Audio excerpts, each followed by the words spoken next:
Okay, good afternoon. Thank you so much for joining me today. My name is Rob Chilton, and I am the Director of Bands at Killian Middle School from Louisville Independent School District, and you are at the 3:15 p.m. A Sequential Approach to Beginning Woodwinds. Before I get started, I want to apologize for not wearing a suit today. I am wearing a Killian Middle School polo. I tried to fit into my suit after quarantine and noticed that it doesn't fit anymore. So this is what you get. So let's get right into this. I was so excited to be asked by TBA to do a clinic over beginning woodwind pedagogy. And when I started thinking about how I was going to talk about beginning woodwind pedagogy in 45 minutes, my head exploded. I was like, how am I going to do this in 45 minutes? So I'll tell you this, my handout is 12 pages long. I'm going to talk 100 miles an hour. And there was lots of information that you can go back and read. And let's get started. So quick disclaimer. The pedagogical ideas and beliefs that are contained within this presentation today are based on my personal experience in the classroom and reflect the teaching of my mentors. These beliefs and techniques have changed a lot over the years. I mean, for example, if you had told me 10 years ago that I would have been a diehard 2.5 Van Doren reeds for my clarinets and beginning band, I would have laughed at you. And now I'm sold on it. So what I'm going with this is, you may or may not have the same viewpoints as me, but what I would ask you to do is take the best of what I have to offer for you and consider the rest. So let's get started. What is the purpose of this presentation? The purpose is to share the critical knowledge to promote healthy habits in your beginning woodwind classrooms. Now, let's be clear, I am not going to be able to cover every aspect of every instrument in 45 minutes, but what I would like to do is arm you with the tricks or tools of the trade that I've collected over the years. Have you ever been teaching a beginning class and like you were finally realized how to do something and you went, oh, I've been doing it wrong all these years? Those are the kind of moments I'm going to share today. Have you ever been teaching a rehearsal or teaching a beginning class and a mentor or a clinician comes in and says, hey, let me show you how to do that. And then you look at them and go, how come I didn't know that? Those are the kind of things that I learned that I want to share with you today. And I've done one other thing to help you. I went ahead and I highlighted anything that I felt like was critical text, something that I learned from a master teacher that made a big difference in my pedagogy. So if you're just starting out or maybe feeling uncomfortable with a certain instrument and you see something that's highlighted, that means that was a critical moment at some point in my career where I learned that piece of information and it changed how I taught an instrument. So let's get into the next part. Overview. I think hand position and posture and literacy and rhythmic accuracy, all that's incredibly important. But I think today what I want to hit the most is embouchure, articulation, and vibrato. And let's get into some basic philosophical things very quickly before we start the presentation. It is my belief that the success of any band program, 6 through 12, is a direct result of the quality of instruction in the beginning year. You got to have your very best people teaching beginner band because it is the most important time. So here are a few thoughts to consider before we dive into some fine details. Make sure you get the right instruments make sure you get the right kids on the instruments. There's no replacement for correct physique to instrument. You know, whether you're doing a in-person fitting, and that was already done last spring, or you had to do a virtual instrument selection like me, it's important that you're taking care of their physical characteristics and matching it with the right instrument. Spread the wealth. Every beginning band class needs high-achieving kids, okay? Every beginning band class, even the trombone class. You know, I hear people say all the time, like, we got to have rock stars on oboe and bassoon, or we got to have only our smartest kids on French horn, or only in percussion class, we have to have 10s out of 10s in percussion only. And, you know, when you get right down to it, you need stars in every class because those stars are the ones that shine bright and bring up the achievement gap for everybody because they serve as role models. So work hard to spread the wealth. There is no substitute for knowledge. You have to be a master of your craft. As a teacher, during my second year teaching, I was thinking, I really don't know the clarinet. I don't know it at all. And here I am teaching it and just spouting out all the information that I learned from my methods classes. I got to learn how to play this instrument. So I remember I took my clarinet home one summer, and it was after my second year teaching, and I learned how to play the register slurs and the altissimo studies, and I started teaching myself all the region scales. I swear to you, I squeaked and squawked all summer, and my neighbors probably hated me because back then I lived in an apartment. But you know, I learned that instrument inside out. And so many times while I was practicing my instrument, I would make a sound that the kids were making, and I would be like, "Ah, that's it. I've heard that in my class. Okay, now how do we fix that?" And that's really where a lot of my wealth of knowledge came from, was just experimenting with the instruments. So no matter your age, if you're teaching an instrument that you haven't tried to play much, pick it up and try and play it. And especially young teachers, when you're in this time, maybe in your life, or maybe you're single and maybe you're an assistant director and your life isn't as complicated as maybe someone who's married and a head director and has kids and all of these things, take time to learn those instruments. And for the students too, there's no substitute for knowledge. You know, I think sometimes we don't explain things to our kids because we're afraid they're not going to get them. We think it's going to go over their head. But I think kids are very capable of learning very complex information as long as you meet them at their level and you also meet their oral, visual, and kinesthetic needs. So don't be afraid to explain things in detail, just meet them at their level. Pacing is an art. I loved, Mr. Merrill said this thing when he came out to our clinic one time, to clinic our bands, and he said, you know, pacing is an art. A good teacher knows how to move from task to task and teach the children in such a way that the kids never really even know that they're learning. All of a sudden, the bell rings and they're like, wait, class is over?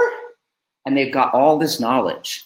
And if you want to be an artist in the realm of pacing, you must plan the work and work the plan. This year will be my 15th year of teaching, and I never go into the classroom without a lesson plan. My lesson plans are weekly, not daily, because you can never account what's going to happen on any one given day, especially with sixth graders, but you always need a weekly lesson plan. I love to tell this to my, like assistant directors and my student teachers in the past. I've said this a lot. Would you rather do it right, or would you rather do it twice? I've heard this before. How do I fix my trumpets? Well, did you talk to them about how to do a lip slur? Well, but yes, but they're not getting it. So like, we got to move on though. We got to learn this scale. We got to do this thing. We got to do this. And if we don't learn this by the end of the year, we're all just going to explode. And usually I'm like, okay, take a deep breath. Would you rather do it right, or would you rather do it twice, or 3 times, or 4 times, or 1,000? Sometimes you just got to slow down when you're teaching beginners, and you just got to teach it at the pace that they need. I know we all got goals, but you know, I think it's hilarious sometimes because people come out to observe at Killian Middle School all the time, and they're thinking, you know, it's March, and they're like, I bet your clarinets are playing full range scales already. I'm like, we haven't even crossed the break yet. We did eventually cross the break, don't worry. But I mean, like, sometimes you just gotta take your time and get it done right. Now, there is a point where you go too slow, but I think doing it right is different than going too slow. The 80% rule drives my classroom instruction. I believe that at 80% is the right number to move on to the next task. I want 80% of my students to comprehend and be able to demonstrate a skill. I don't need them to master the skill yet, but I need them to comprehend it, and I need them to demonstrate it before I move on to that next skill. For the 20% that I'm leaving behind, as long as they can comprehend the skill, they'll eventually be able to demonstrate the skill. Okay? And so comprehension is really important when you're thinking about the 80% rule. And I stole this from Deborah Haberay, but you must set your students up with a face for the future. You know, if you don't set them up with the correct embouchure or the correct tongue position, articulation, or hand position in 6th grade, you're going to find that maybe they get through 6th grade okay. Maybe they get through 7th grade. Maybe they get through 8th grade in a non-varsity band okay. But at some point, they're going to hit a roadblock that could have been prevented if we had taught them how to do that one thing correctly and insisted and been relentless about them doing it correct in 6th grade. All right, so let's dig into the instrument pedagogy. Just gonna say there are a lot of schools of thoughts on all the different instruments, and I'm gonna share with you my schools of thought. And if you agree with them, awesome. If you have different thoughts, that's cool too. Take the best of what I have to offer today and consider the rest. So let's talk about flute embouchure. So I'm a big proponent of what I call relaxed face. And I like natural corners. So when I talk to my beginners about their embouchure, I will spend about a week teaching all of my beginners how to make their embouchure before I ever put the instrument on their face. So we're going to spend about a week learning how to make the flute embouchure before that head joint goes on their face. Now, just so you know, while we're working on embouchure for that week, part of the class is working on embouchure, and part of the class we're working on, how to name the parts, how to put it together, how to correctly put our fingers on it, how to do fingering games. Mr. Binzer has tons of really great fingering games that we do, and that kind of keeps them busy throughout the week while we're working on embouchure. But I like a relaxed face, so I tell my students, I want you to just completely relax your face and push your lips together. And by the way, anytime I do any of this demonstration stuff, I would encourage you to participate along at home. So I say, put your lips together and just make a completely blank face. And then I have them touch their corners and say, these are your corners. And they need to know where their corners are at because they don't know all the time. And so your corners should be relaxed and in their natural position. They should not be smiling back. And I generally don't like them to be forward because that rounds the embouchure. And I know there is a school of thought that has more downward corners and a much flatter bottom lip, but I'm more of a natural corners kind of person. And here's why. I think it produces the most natural, most relaxing sound, and it's the most flexible embouchure for really great kids in high school who want to go on and maybe study with a really advanced college professor or teacher who maybe has some very specific ideas about their embouchure. They will have the flexibility to be able to morph their embouchure to meet those needs. So I have my students make a natural face, and I ask them to push their lips together like they're saying M. Okay, now you have to monitor them because they do lots of weird things with their faces. But if you say M and you push your lips together right here, M. And I say, I want you to push your lips together right in the center where my pencil is pointing. So your top lip and your bottom lip are pushing together. And I say, I want you to push together with a strength 3 out of 10. Okay, now how much is 3 out of 10? Well, to get them to a 3 out of 10, I usually say, now push your lips together 5 out of 10. Do 7 out of 10, do 10 out of 10. And all this time they're looking in a mirror. And I'm like, okay, do you see how 7 and 10 distorts your embouchure? All right, now let's relax back to a 5. And let's relax back to a 3. Okay? And then I have them release the air with the syllable poo. So they do M,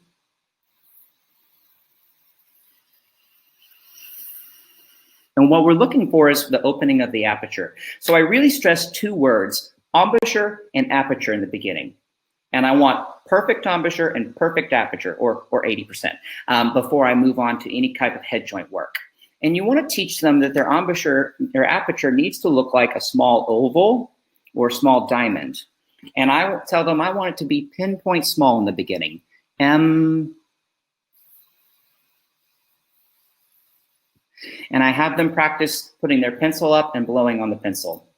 Eventually, once you can get them to get a great aperture, you should teach them that their airstream needs to go downwards in about a 30 to 45 degree angle. And then you're ready to place the head joint. Again, I'm going to be talking very fast because there's a lot of information. This changed my life. In the first few years, I struggled placing head joints on kids. I learned that if you can have them line up the inner line of the tone hole with where the skin and the chin meets, I call that lip line, inner line to lip line, inner line to lip line. That's the number one best spot to start as your starting place for developing their embouchure. So what I do is I have them hold their mirror in front of them, and then they place their head joint so that they have inner line against their top line. Okay. Now some kids with large or full bottom lips will need to raise the head joint up. It's going to have to be your job to help them find that sweet spot. But in general, I like inner line to lip line. And what that does is it promotes 1/3 of the tone hole is covered by the top lip. Top lip. Haha, that's weird. Bottom lip. And you generally want 1/3 of the bottom lip covered, covering the tone hole. Now, if you have half of the tone hole covered, you're going to have a really dark and wispy sound that's going to lack the full harmonic series. It's going to have that dead, colorless sound, and that's because you're missing all of the overtones.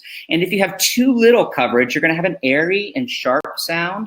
And then when they get into the 3rd octave, it's just going to sound like a water hose just spraying out. Okay, so you really want to make sure they have 1/3 of the tone hole covered. Okay, you'll need to help each student with their placement to find the sweet spot where their tone is most clear and resonant. And I like to play this game with them that I call set it, play it, take it off. Okay? So we do set it, take it, play it off. Set it. This is my imaginary mirror. Play it. Take it off. Set it. Play it. Take it off. And we'll do this as a class, but we also do it individually. And my goal is that every kid can get a perfect head joint sound 5 times in a row. And I usually have a playing test over that. And it's not a real mean test. It's just like, you know, a test. But it's great if they can get it 5 times in a row. And I think the words that you need to be asking them, the questions you need to be asking them is, does it look the same? So they have to be using a mirror. Does it feel the same? Because you can feel the inner line on the lip line. And does it sound the same? Is it clear and is it resonant every time you play? And then one other consideration for flute embouchure, tongue position is really important. You know, I started on flute in 6th grade, but I started in flute in 6th grade under the direction of Verta Shine. She was awesome.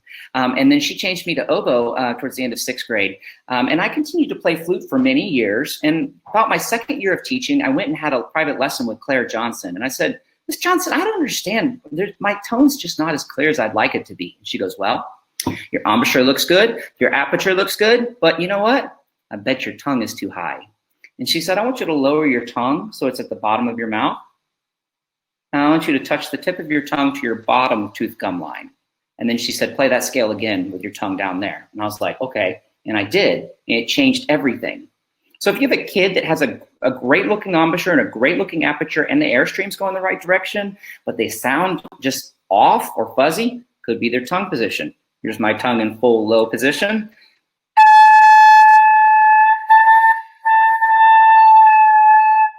And you'll notice how it also affected my corners when I did that a little bit.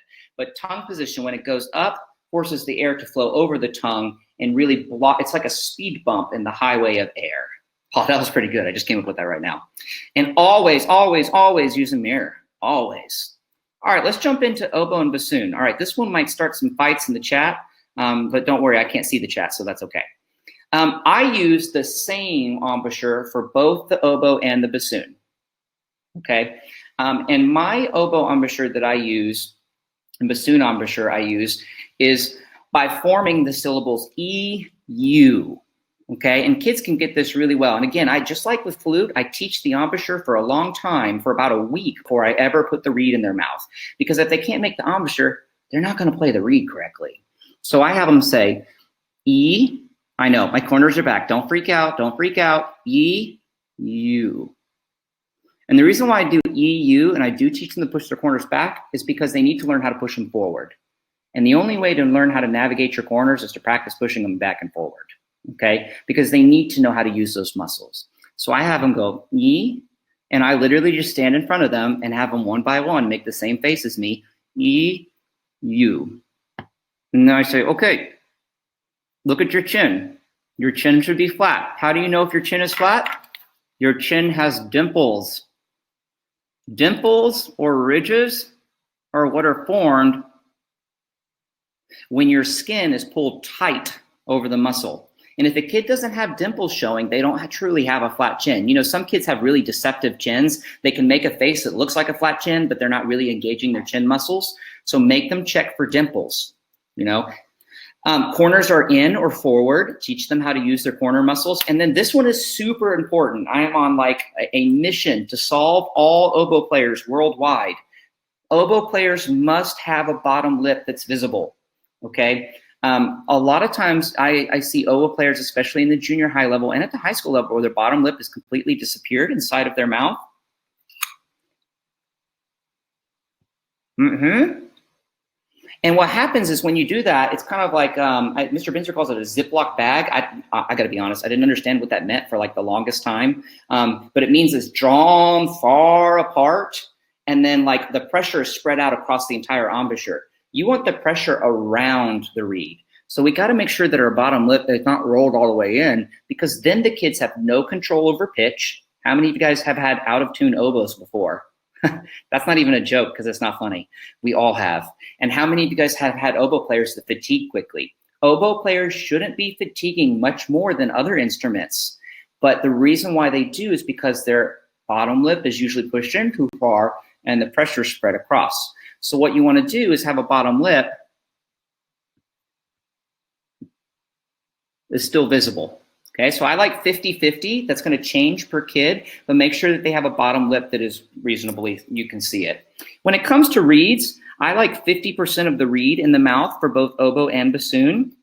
Okay, you can see that right here. As my bassoon players mature, I'll push them towards 60 and 75%, but I generally start with 50%. Here's a cool trick. You can actually draw on their reed. Now, you might have to have them do that now because of COVID-19, but I usually draw a line with pencil on the reed and show them, all right, look in your mirror. Now, the lip line and the reed line go together. Okay, lip line and reed line. That way, when they close their embouchure, they know how much reed to put in their mouth. All right, so oboe reed direction should be 30 to 45. Please watch out for this with your oboe players. Oboe player head position should be looking level to the ground, and the reed is at a 30, 45 degree angle. This is what all our oboe players like to do, though. They go like this.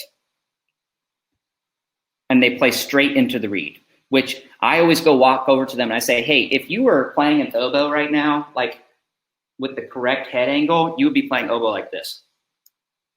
Okay? Correct angle is with 30 to 45 degrees down.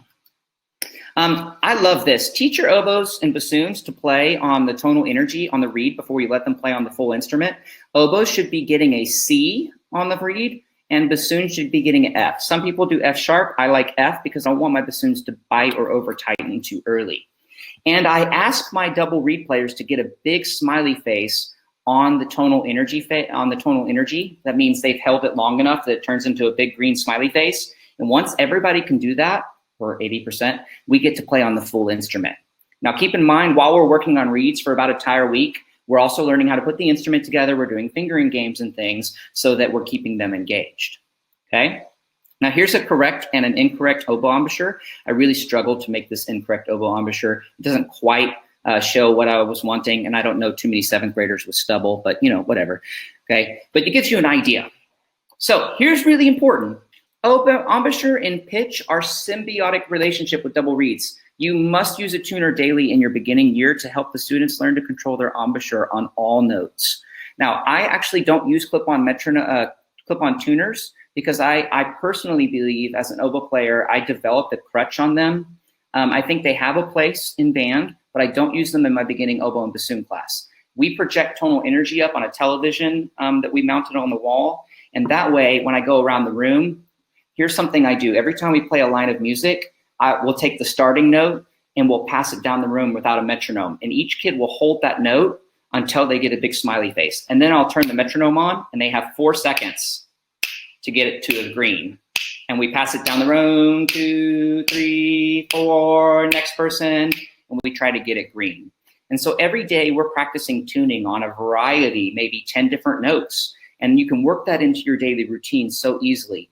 Because oboe and bassoon players need to learn what does playing in tune feel like right here. Because they're not always going to have a tuner, and let's be honest, your band's not always going to be playing in tune. You know, a lot of times they're playing sharp, so if they've got a clip-on tuner right there and they're playing in tune, well, by golly, they're out of tune by ear. All right, tips for teaching clarinet embouchure. I love the clarinet. It is like my favorite instrument in the world to teach now. And I think it's like, honestly, like the hardest instrument in the world. That's probably not true. Let's not start a fight in the chat. But, you know, like seriously, it's hard. It's got a lot of tricky stuff to teach and a lot of tricky stuff to learn. I also use the EU to form embouchure with the clarinet. And it works very effectively to get a flat chin, corners that are in, going towards the mouthpiece, and lips that are 50-50. Please make sure that you are checking for a bottom lip. All too often I see clarinet players that their bottom lip goes so far in their mouth that you either see a very, very, very thin line of red or no red at all of their bottom lip. And oftentimes those kids can play up to pitch on the tuner, so you're like, yay, but then it's muffled and it's dampened and it creates a false sense of sharpness.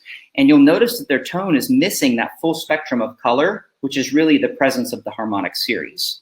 So please make sure that you're checking for that bottom lip. Now, here's a really cool trick that I learned. You can teach kids, here's how you find where the teeth go on the mouthpiece. It's where the reed and the mouthpiece come together, Okay, there's a point where they actually make contact, and that's where the teeth go. Now, what's really cool is I learned this last year, and I started this last year, and this will probably have to change in some capacity. There'll be probably some sort of sanitizing process that needs to happen. But last year, I started just putting silver Sharpie marks on top of their mouthpiece. So I'll just take a silver Sharpie, which wears off. I mean, it's not going to hurt their mouthpiece. You just put a silver Sharpie dot right there where you want their teeth, and every time they set it, they check, and they start to memorize the exact amount of mouthpiece to put in their mouth. It's awesome. A proper mouthpiece and barrel sound should be pitched at F sharp, but however, you must know your mouthpiece that you're using and how that mouthpiece will affect mouthpiece and barrel pitch. For example, we're using Van Doren M13 Lyre Profile 88, which is pitched at 440 Hertz for the American market. However, with that mouthpiece, you want to get an F sharp plus 25 cents. Anything less than that is going to play flat, and anything sharper than that is going to be biting. Plus 25 on F sharp with the M13 Lyre is going to give you the full harmonic series. Okay, and when they put their instrument together, they're going to be right up to pitch. Tongue position. We all know tongue position is super important for clarinet, but I think a lot of times it gets overlooked. I want my clarinets to arch their tongue high like they're saying E or he. Sometimes I'll have them go like H-E-E to help them learn how to get their tongue up. But essentially, if this is your mouthpiece, you know, a saxophone tongue position might be like this, but a clarinet needs to be like this. And I always tell my clarinets, I want your tongue to be 1 or 2 millimeters away from the reed, okay, like this. And if you just show that to them often, just this simple graphic is so helpful for 6th graders to know what to do with their tongue. Because too often we reinforce firm up, firm up, firm up, and really they don't need to firm their embouchure anymore. They need to adjust their tongue position to get the pitch up. And then students need to blow across the mouthpiece and barrel, not down the mouthpiece and barrel. So you should be blowing across this way, not this way. For example, the reed's probably dry, that's okay. That's me going across. Now watch this, I'm gonna use my hand to direct the air direction so you can see which way I'm going.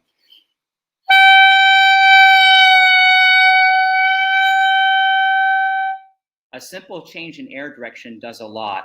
Part of that is that the tongue is changing position, and part of that is the way the air is crossing the reed. It's just really helpful to demonstrate that for your students and help with pitch. And notice that I didn't change my embouchure pressure at all. All I changed was my tongue and air direction. Okay, this absolutely probably will start a fight, but that's okay. Wouldn't be TBA without a little brawl in the convention center. After years of going back and forth with reed strengths, I am 100% believer on starting your beginners on Van Doren 2.5 reeds. I start them on Blue Box 2.5s. I keep them on 2.5s till about January and March, depending on their tone and pitch, and then I move them up to 3s. Now, if you were in here at the very beginning of this, go scroll all the way down to the bottom of the chat, and you'll see a virtual band that I posted. And you can hear my clarinets playing Molly on the Shore through our virtual band. And every one of those clarinets are playing on strength 3. Not a single one of those kids is on strength 3.5. I do think that you can teach clarinet players how to navigate their embouchure and their tongue position to where they don't need a hard reed to mask embouchure and tone problems. And please, please, no air leaks. If a kid's playing on a reed so hard that they have to have a air leak, man, like you feel like they need to plug it up with like some JB Weld or something, get them an easier reed, okay? But seriously, strength 3, like all my kids are playing on strength 3. Occasionally I have a kid that I'm like, you know, strength 3 plus. And most of them are playing on Diodario reeds just because my private teacher and I prefer those reeds. Okay, everybody surviving after the 2.5 comment? Okay, all right, we're all still here. And if you don't believe me, go watch my virtual band because you can hear my clarinets playing on strength 3 reeds, and it might just change your mind. And yes, I've started my clarinets on 3s for about 6 of my 15 years, okay? And the other 15 minus 6, 9 years, I've done strength 2.5s, and I'm a believer now. And I like the Blue Box 2.5s because they're cheaper, and kids don't need to be spending a lot of money on reeds in the beginning because they don't know what a good reed or a bad reed is in the beginning. Okay, tips for teaching saxophone embouchure. This is like straight out of the clarinet one. I mean, it's almost exactly the same. And honestly, I teach the same embouchure for clarinet and saxophone. I just teach it with changing the angle of the instrument. okay? But one thing I want to warn you against is I strongly disagree, and I strongly disagree, I can say that, with the idea of rolling the bottom lip in. I think this is a really old school way of playing saxophone, where we roll the bottom lip all the way in, and it just really creates this muffled, I call it, with my kids, I call it the creeper sound. It's like, ugh. You know, it gives me like, it sends like shivers down my spine. If the trick to getting a pure resonant sound is having that bottom lip present. You've got to have the bottom lip present. Teach them to find where the teeth go if you want. And then here's the thing with the mouthpiece. A proper mouthpiece should be pitched at an A. Okay, have any of you tried playing a mouthpiece only on saxophone and getting an A? It's freaking hard. Okay, I'm gonna tell you, I can do it, but it hurts and it's uncomfortable. And I just think it's better to start your 6th grade saxophones on mouthpiece and neck and try to get an A flat, because honestly, you don't want them to hate their instrument. It's just really hard to get an A on a proper mouthpiece sound for a 6th grader. So I usually go back in January and work on the mouthpiece a little bit. But I like to start mine with mouthpiece and neck because it's just an easier way to ease in. And then my saxophones are playing on Van Doren Blue Box 2.5s. I usually move them up to 3s in 7th grade, though I do have some kids in the non-varsity bands and sub-non-varsity band who are still playing on 2.5s, just because developmentally they're not ready for that yet. And I strongly, man, if I catch one of my saxophone players plays on 3.5, I will stop everything. I will walk over to them and I will take that reed off their instrument. Probably not now because of COVID-19, but I'm a strong proponent of 3s. You don't really need anything harder than that. There, I said it. If you like harder than 3s, that's okay. You are also entitled to that. But I strongly don't want to go harder than 3s. All right, let's talk about articulation on flute. I'm going to dig into this one a little bit more because it's applicable to all the instruments. So I want you to think about this for a moment. There are 4 zones of contact on the roof of your mouth. There's tu, do, nu, and lu, okay? So the tooth gum line right here, or what I call the TGL with the kids, is the place where your back teeth and the roof of the mouth come together. And that's where the T consonant sound comes from, okay? And I teach tu with my flutes. I know a lot of people like do. I don't know anybody that likes nu or lu, but those exist. For example, you can say this at home. Say tu, do, nu, lu, and you'll feel your tongue go bang, bang, bang, bang. Tu, do, nu, lu. Tu, do, nu, lu. Now, I think do creates a nice legato tongue, but I really like tu because it creates a clarity of the front of the note that you can't get with any other articulation. And an advanced player later on can learn how to do easier if you want them to learn that skill. But teaching tu to a kid who's only done do is much harder. So I teach tu, and then here's the other tricky thing. I want you to hold your hand up with me and pretend this is your tongue. There are 4 zones of striking from the tongue. Right here, the middle finger, forward tip. Okay, so touch the forward tip of your middle finger. That is the T spot. Okay, so if T touches T, it creates a T sound. Now, where your middle finger nail is, that is the do spot. And then if you touch further back, you get a nu where the first knuckle is. And if you touch all the way back on the big knuckle, you're crazy. And you get a lu. And if you touch all the way back here, it's probably a woo or something. Okay? Now, our goal is to touch tu to tu. What I found is most of my beginners touch tu to do, or they touch do to tu. A tu to a do creates a do sound. A do to a tu creates a do sound. The only way to get a tu is to touch tu to tu. So when you're teaching articulation in the beginning, really pay attention to the sound that their tongue makes when it strikes the contact point. You'll start to develop an awareness of the sound quality of the start of the notes, and you can go, oh yeah, that's a T to a D. And I draw this graphic. I'm really proud of this graphic, by the way, especially like the slight upturned nose. This is a side profile of my face. But this is a graphic that I actually draw on the board almost every day in beginning band for the first 9 weeks. And the kids have seen this and they know what it is. So I can look at a beginner flute and say, hey, it sounds like you're doing a do to a tu. And they'll go, oh, okay. and then they'll, try it a couple times and they can figure it out. And I'll tell you that the key to consistency in transparent articulation in your concert bands is teaching correct articulation in your beginning band. The more specific and the more uniformity you have in your beginning band pedagogy, the more transparency you're going to have in your concert bands. There's some tips here that I use to help the kids figure out how to touch the right spot of the tongue to the contact point. And then down here, there's a couple other things that I talk about, like, for example, I call articulation tonguing for the whole first semester. I never call it articulation until the second semester, just because I don't want to mix it up. I know I said earlier, they're smart enough to handle knowledge, but usually let's just keep it the same. I grab a rolly chair and I teach articulation one by one.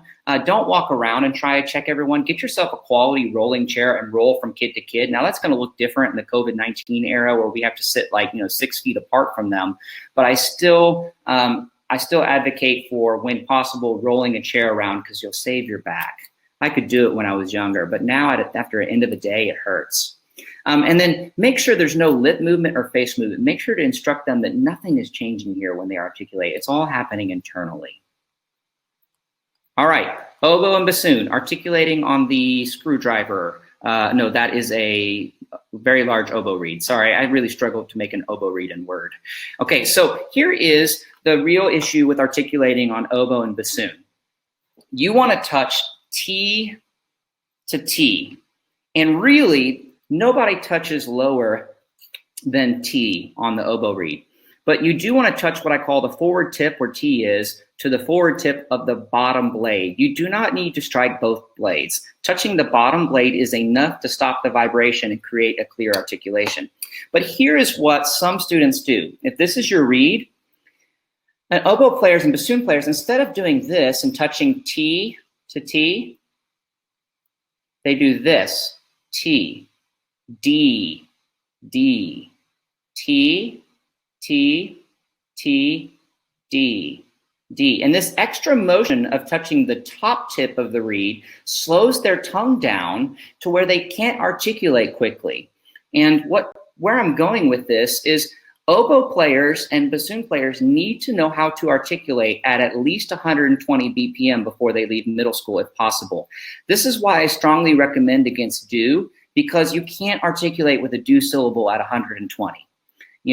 Double reeds rarely double tongue. And this is a really controversial thing for oboes and bassoons. I am of the school of thought that oboe players, it's impossible to double tongue, because really what you're doing is you're touching the reed and you're breaking the airstream. So I teach my students to be able to single tongue at 120 or faster by the time they leave me, but they can't do that if they're touching D to T. They've got to be touching T to T. In general, if you send your oboes away after 8th grade tonguing at 120, then in 16th notes, they're great. They can get through almost everything they need in high school. My personal articulation speed on a good day is about 150 to 165 in single tonguing, and that was good enough to get me 10 years of playing professionally in the Lone Star Wind Orchestra. So keep that in mind when you're teaching oboes and bassoons. They need to be able to tongue quickly and efficiently, and the only way to do that is T to T. Clarinet is the same thing, though I think there's a lot of discrepancy in the way people approach articulation. And I'm a T to T kind of person. I want that tongue to hang out right next to the reed, okay? And I want it 1 to 2 millimeters away, so it's just doing T, T, T, T, T, T, T, T, T, T, T, T, T. And that's the only way I feel like that they can articulate quickly and they can get it done efficiently. And I'm not going to get into debate about double tonguing with clarinets. I kind of feel similar that as I do with oboes, but I really, really feel strongly that you need to set them up with a T so they'll be able to tongue fast enough. And even though D is going to sound really nice and legato, it just doesn't compare to the crispness of a T start. Now, there's one thing up here that I didn't touch on. How do you get them to find the forward tip of the reed, of their tongue, and touch it to the right spot of the reed? One thing I like to do is have them stick their tongue out. I'm sure you've all done this before. And you have them scratch the forward tip of their tongue. Okay, well, I want you to try this with me. What I want you to do is stick your tongue out. And I want you to take your index fingernail and I want you to touch the very forward tip, and I want you to touch one taste bud on your tongue. And then I want you to press in on that taste bud until it hurts. And keep pressing. I mean, like it really hurts. And usually kids are like, oh, it hurts. And I'm like, that's okay. You have to suffer a little bit to learn. But push, push, push. And then take your finger off. Right now, there should be a tingly spot on the forward tip of your tongue. What's really cool is if you put a mouthpiece in your mouth and then you touch that tingly spot to the tip of the reed, it'll actually create a little tingle or a little spark. It's really interesting. I don't know the science behind it, and I don't really care, honestly, but the kids love it because they're like, oh, that's it. And if the kid goes, I don't feel the tingle, then I'm like, you're touching the tongue to the wrong spot of the reed, okay? Or you didn't press hard enough. So I love that little trick to getting them to figure out how to touch the forward tip to the forward tip. It works really well. All right, let's get into saxophone. Saxophone is exactly the same for me as clarinet with just a slightly different tongue position. Okay, so we're trying to touch T to T, and poor saxophone is getting not a lot of help today because by the time I get to saxophone, it's like I've already explained everything. Okay, so there's some good tips on here to help you with that. And let's dive into vibrato. All right, so vibrato is another concept that I see done with a lot of variants, and I think it's done incorrectly on oboe and bassoon a lot, and I think it's done fairly incorrectly on saxophone fairly often, but on oboe and bassoon it's done incorrect a lot, so I'll get on that in a second. So flute vibrato is what I call a diaphragmatic vibrato, and that's the term that I use. Even though the diaphragm is an involuntary muscle, the vibrato comes from really low in the lungs, and your lungs are really long. They go all the way down the side of your flank, okay? So what I do is I ask the kids to stand up when we're learning vibrato. Okay, and first of all, you should stand up fairly often in your beginning band class, because if you sit for 45 minutes at a time, then like those kids are going to check out. So like every once in a while, get them up on their feet. They're just out of elementary school. But what I do is I have them put their hand on their belly button so that they can mentally focus on their air coming from down below. And then what I do is I turn on the metronome at 60 BPM. Oh, I'm going to have to clear that out. Let's try that again. Of all the technology issues I would have, it would be my cell phone. There we go. Put it on at 60 BPM, and I have them sizzle. So they're going to hold their mirror up, and they're going to check for absolutely no lip movement, and they're going to sizzle quarter notes and eighth notes like this.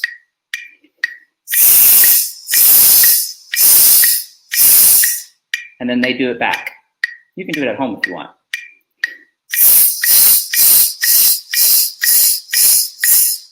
And we practice doing that, and then I'll check every single individual to make sure that they can do it.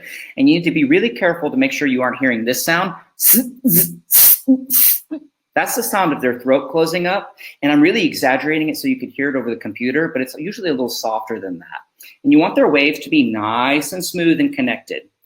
Once you can sizzle correctly, then you teach them to airstream. So what I do is I have them blow air right here on the palm, right at the top of the palm at the base of the middle finger. So I have them touch their middle finger to their nose so that there's a downward direction when they blow air. And you should do this with me. I have them use their flute embouchure, and I go like this.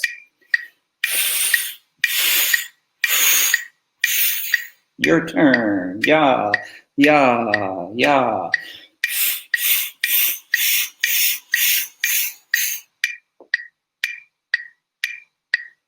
Now, the reason why I do this specific is because I bet a lot of you noticed that your airstream did this when you started doing it, going up and down. And if your airstream moves up and down, then it's going to change the pitch and also change the tone quality on the flute. So you want to teach them to hold the air still, and that's going to also reinforce blowing air from down below. And then the final product is, once they can do that, you put it on the head joint.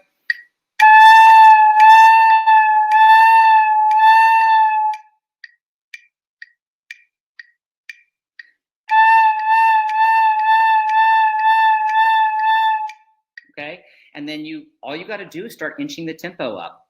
So I check, when I'm doing vibrato, I check every single individual player every single day. I don't take long, but I want to hear every single kid play 4 beats of vibrato, so I give them feedback. And then after a few days, I'll increase the tempo by 2 to 4 BPM and maybe 4 BPM each week. And once we get to 90 to 100, I slow it back down to 60, and we learn how to do 8-note and triplet vibrato, and then we work it back up. I mentioned that I check them every day. You have to check vibrato on an individual basis. It's absolutely crucial because the class will have this collective chorus effect, and you'll think, oh, my kids have got vibrato so well. And out of like 15 kids, there'll be like 3 that got it, like 8 that aren't doing anything, and then like 3 more that are maybe like sitting there going like, I don't know what's going on. I know that doesn't add up to 15, but you get the idea. So you've got to check them individually to make sure they're getting it, and they need feedback. And you want to teach them, by the way, to like yearn for feedback. Sometimes it drives me crazy because the kids will play for me, and if I don't give them feedback and I just say good, the Killian kids are like, can you give me feedback? I'm like, do I really have to today? I just want to go to the next person. You sounded good. But you want to teach them to yearn for feedback. Oboe and bassoon vibrato, I take the exact same approach as flute, but I believe that the oboe and bassoon vibrato really resonates more in the throat. It's not a throat vibrato. I want to clarify, you're not doing anything with your throat. But usually what I do is I ask the kids to look at my neck right here, and you'll be able to see this in the video. Okay, don't anybody get weird. This isn't like the 1920s or anything. Okay, so watch right here. You'll see the air passing through my neck. I'm gonna focus the air as it circulates here.